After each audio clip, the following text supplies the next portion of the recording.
মুখ্যমন্ত্রী মমতা বন্দ্যোপাধ্যায়ের মুর্শিদাবাদ সফর। গতকাল মুর্শিদাবাদ পৌঁছেই তিনি রিভিউ মিটিং করেন এবং আজকে তার একাধিক গুরুত্বপূর্ণ কর্মসূচি রয়েছে। আজকে প্রশাসনিক সভা তার করার কথা রয়েছে। আর এরই পাশাপাশি কিন্তু যারা আক্রান্ত, অশান্তিতে যারা আক্রান্ত, ক্ষতিগ্রস্ত, তাদের সঙ্গেও মুখ্যমন্ত্রী দেখা করবেন। আর্থিক অনুদান দেওয়ার কথা রয়েছে এবং এরই পাশাপাশি বেশ কিছু প্রকল্পের শিলান্যাস করারও কথা রয়েছে। এবং কি বার্তা আজকে মুখ্যমন্ত্রী থাকে, প্রশাসনিক সভা যেখানে তার রয়েছে, কি বার্তা থাকে? কারণ এর আগে আমরা দেখেছি গতকালকেই মুখ্যমন্ত্রী কিন্তু বিএসএফ এর ভূমিকা নিয়ে প্রশ্ন তোলার পাশাপাশি স্থানীয় প্রশাসন তাদেরও যে আরো সক্রিয় হওয়া উচিত ছিল, প্রশাসনের আরো সক্রিয় হওয়া উচিত ছিল, এই বার্তাও কিন্তু মুখ্যমন্ত্রী মমতা বন্দ্যোপাধ্যায় দিয়েছেন। এবং আজকে প্রশাসনিক বৈঠক সূচিতে রয়েছে, সেখান থেকে মুখ্যমন্ত্রীর কি বক্তব্য থাকে সেদিকেও অবশ্যই নজর থাকবে। এবং আক্রান্ত যারা, সেই পরিবারগুলির সঙ্গে মুখ্যমন্ত্রী দেখা করবেন। শামশেরগঞ্জের বিডিও অফিসেও মুখ্যমন্ত্রী আজকে যাওয়ার কথা রয়েছে। সেখান থেকে এই মুহূর্তে আমাদের প্রতিনিধি অয়ন ঘোষাল রয়েছেন সরাসরি আমাদের সঙ্গে। অয়ন, তোমার কাছে কি আপডেট রয়েছে?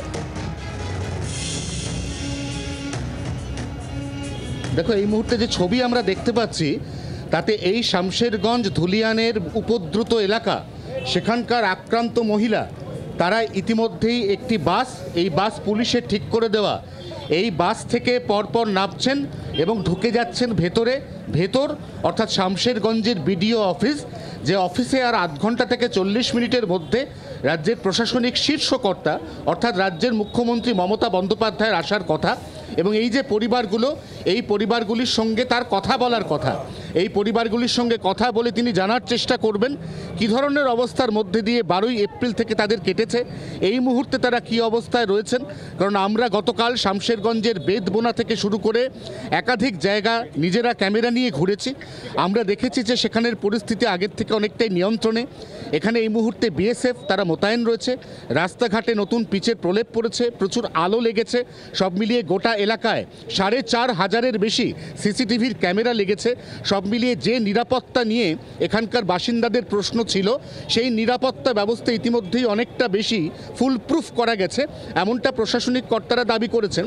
এই অবস্থায় আপনার কাছে আমার প্রশ্ন, কি জানাবেন মুখ্যমন্ত্রীকে? আপনারা কোন জায়গা থেকে এলেন? বেদবোনা। কি জানাবেন মুখ্যমন্ত্রীকে? যা হয়েছে তাই বলবো।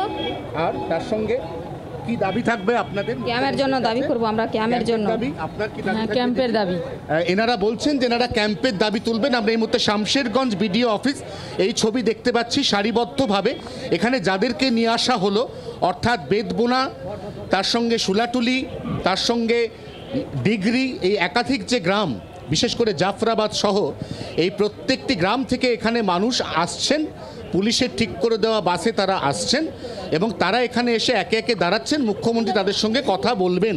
এই কথা বলার পরে মুখ্যমন্ত্রী সাংবাদিকদের ঠিক কি জানান এবং যাদের সঙ্গে মুখ্যমন্ত্রী কথা বললেন তাদের ব্যাপারে, তাদের সঙ্গে মুখ্যমন্ত্রীর কি কথা হলো। কারণ এদের মধ্যে অনেকেই এখনো পর্যন্ত বিএসএফ এর ক্যাম্প চাইছে। আর মুখ্যমন্ত্রী গতকালই বলেছিলেন যে বিএসএফ গুলি না চালালে পরিস্থিতি এতটা অপ্রীতিকর দিকে যেত না। অতএব এই যে দাবি এবং তার সঙ্গে মুখ্যমন্ত্রীর যে সিদ্ধান্ত, এই সিদ্ধান্তের মধ্যে যে বিশ্লেষণ, এই বিশ্লেষণের দিকে কিন্তু এই মুহূর্তে গোটা রাজ্য তাকিয়ে রয়েছে।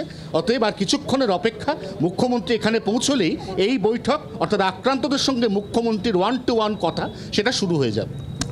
অয়ন, ধন্যবাদ তোমাকে। যে ছবি আপনারা দেখতে পাচ্ছেন শামশেরগঞ্জের বিডিও অফিসের সামনে, এই ছবি যেখানে উপদ্রুত এলাকার যারা মহিলারা তারা একে একে আসছেন, পুলিশের ঠিক করে দেওয়া গাড়িতেই তারা আসছেন এবং আর কিছুক্ষণের মধ্যেই মুখ্যমন্ত্রী এখানে আসবেন এবং আক্রান্তদের সঙ্গে কথা বলবেন।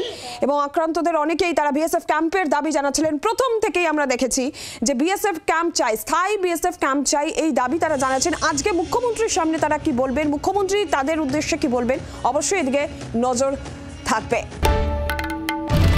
বাংলার আওয়াজ, বাঙালির আবেগ, জি 24 ঘন্টা।